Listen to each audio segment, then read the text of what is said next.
At the birthday celebration I had fully funded for my wife, she raised her glass and declared loud enough for the whole room, "I'm proud of all my friends and family, except for the loser sitting at the table, my husband."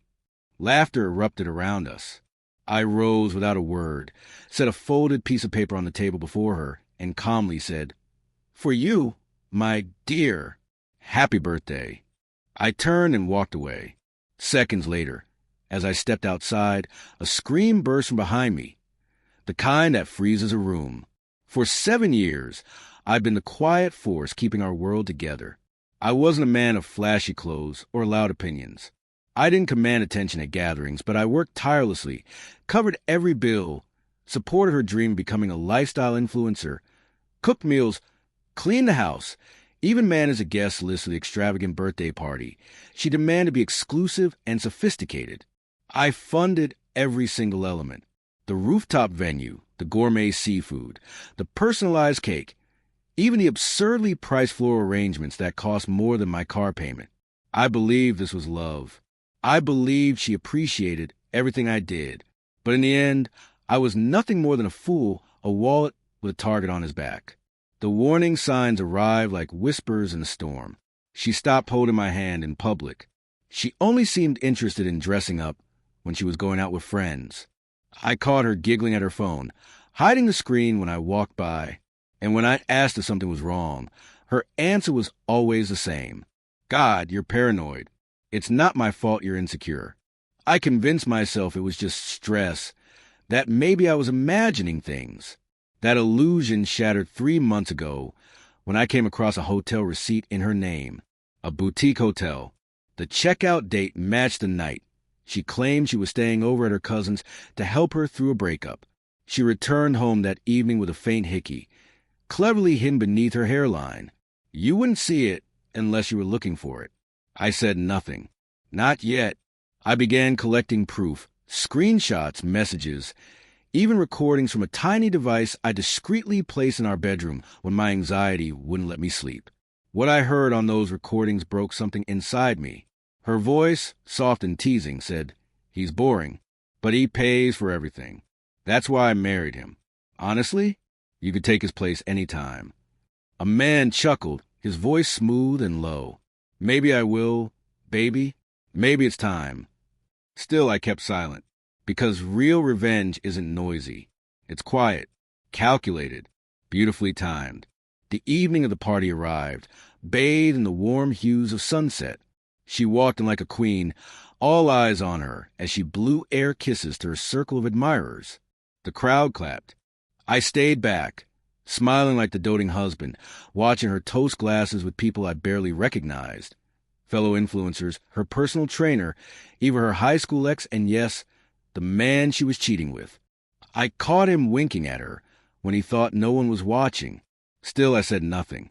She tapped her spoon against her champagne glass and stood before the crowd. "I just want to thank everyone who made tonight incredible," she beamed. "I'm so proud of all my friends and family, except the loser sitting at that table, my husband." The laughter was instant. Her friends, her mother, even her lover joined in. I rose with steady hands, slipped a single envelope from my coat pocket, walked up to the table, and placed it gently in front of her. "For you, my love. Happy birthday." Without another word, I walked toward the elevator. 10 seconds later, her scream echoed through the hall. Gasps followed. Chaos erupted behind me. The envelope didn't hold a greeting card. It held the truth, and that was only the beginning. Her scream didn't just fill the room. It followed me as the elevator door slid shut. A raw, panic sound, the kind that comes from watching your carefully constructed world crumble in an instant. I didn't look back. For the first time in months, I felt like I could breathe. Inside the envelope were printed screenshots of her messages with her affair partner, hotel receipts, a copy of the prenup she conveniently pretended didn't exist, the one stating that infidelity voided any claim she had to shared assets. I even included a letter addressed to every person at that table. Its title? In case you thought this was a joke. The letter read, "To everyone who laughed tonight, just know I paid for this venue. The dinner, the drinks, the decorations, every single thing. And while I was being mocked by the woman I loved, she was sleeping with the man sitting 2 seats away. Enjoy the rest of your evening. You won't be seeing either of us again. I signed with my name and a Dropbox link. The link led to a folder holding everything: videos, screenshots, audio recordings, and a copy of the divorce papers, which my lawyer had arranged to be delivered to the party while I walked out. Yes, while they toasted my humiliation, a server was making his way up with an envelope of his own. An hour later, I checked my phone. 42 missed calls, 17 voicemails, and one message that stood out. Mom, what happened? Your wife's hysterical. People are leaving. She's blaming you for embarrassing her. I didn't reply. Instead, I opened the bottle of scotch I'd been saving for the right moment, took a long sip, and waited, because I knew this was far from over. The fallout arrived the next day, and it hit like an avalanche. Turns out, her affair partner wasn't single. His fiancée also got the Dropbox link.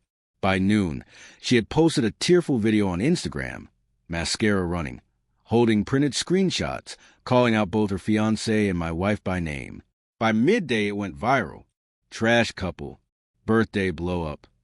Wife exposed.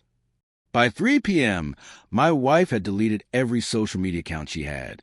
By 4 p.m., the skincare brand she worked with dropped her over a breach of character. By 5 p.m., her favorite gym, the one where she filmed most of her content, suspended her membership. And by nightfall, she was knocking on the door of the apartment I'd secretly leased a month before. I watched her through the peephole, mascara smeared, dress crumpled, voice trembling. Please, I made a mistake. I didn't mean to hurt you. You never showed emotion.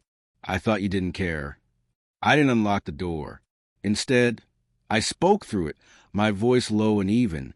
You're not sorry. You're just embarrassed. Then I turned and walked away. What she didn't know was that I had already instructed the landlord to contact building security if she ever showed up again. Her story had ended. This was my chapter now. By the next morning, things escalated beyond anything I could have imagined. It began when someone anonymously shared clips from the Dropbox on Reddit with the caption, "Wife mocks husband at her birthday, instantly regrets it." Within hours, the post exploded. It hit subreddits like r/pro-revenge and r/am hole. TikTok followed right after. Creators started reenacting the scene with over-the-top voiceovers. I'd watch them say lines like, I stood up, laid a single paper on the table, and whispered, "Happy birthday, wife." Then I walked away. Comment sections lit up. This is pure cinema. This man's a legend. Justice served with a mic drop. Netflix, get on this. But while the internet cheered for her, it was a nightmare come alive. Her personal phone number leaked.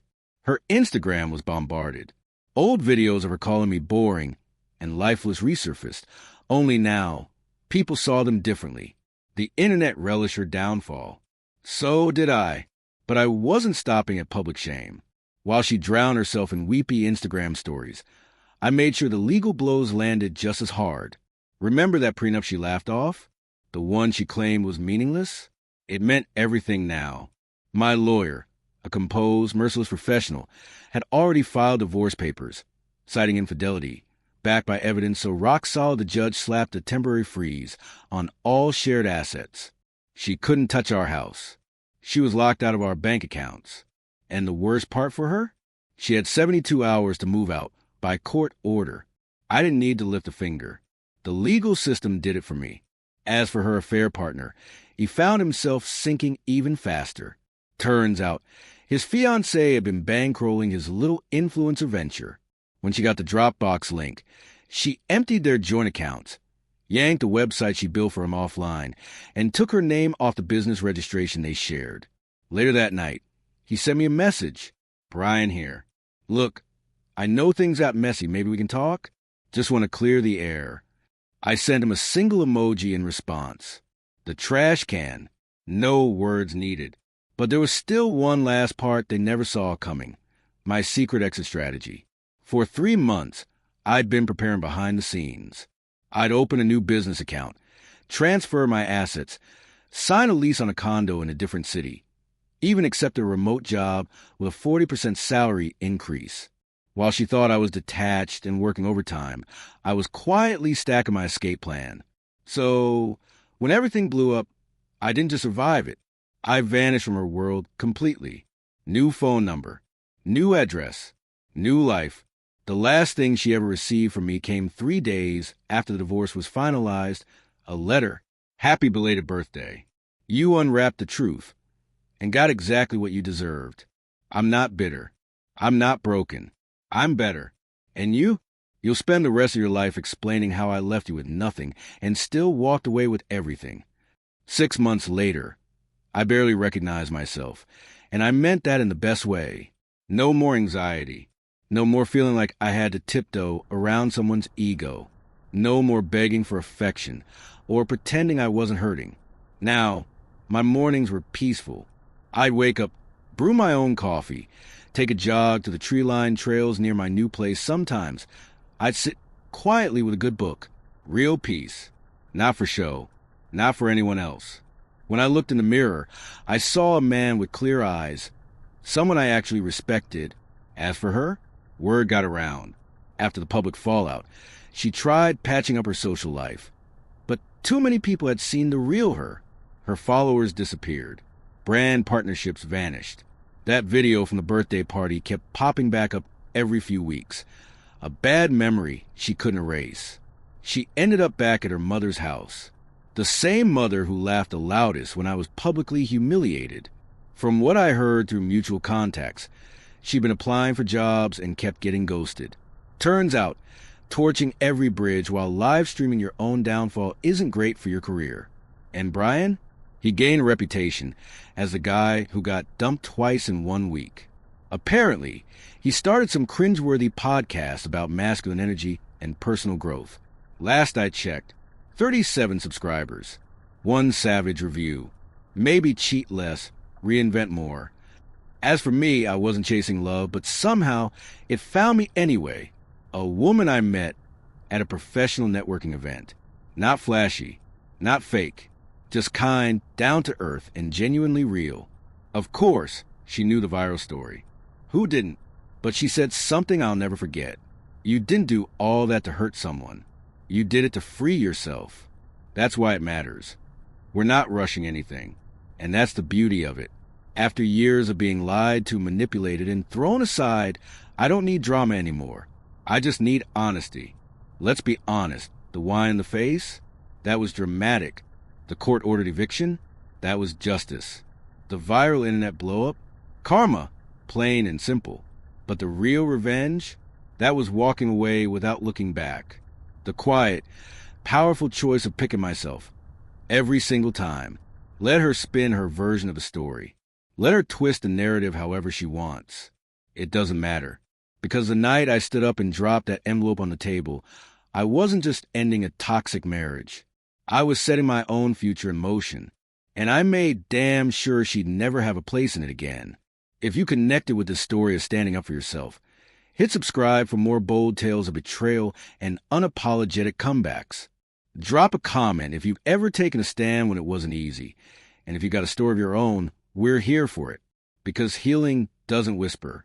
Sometimes it roars.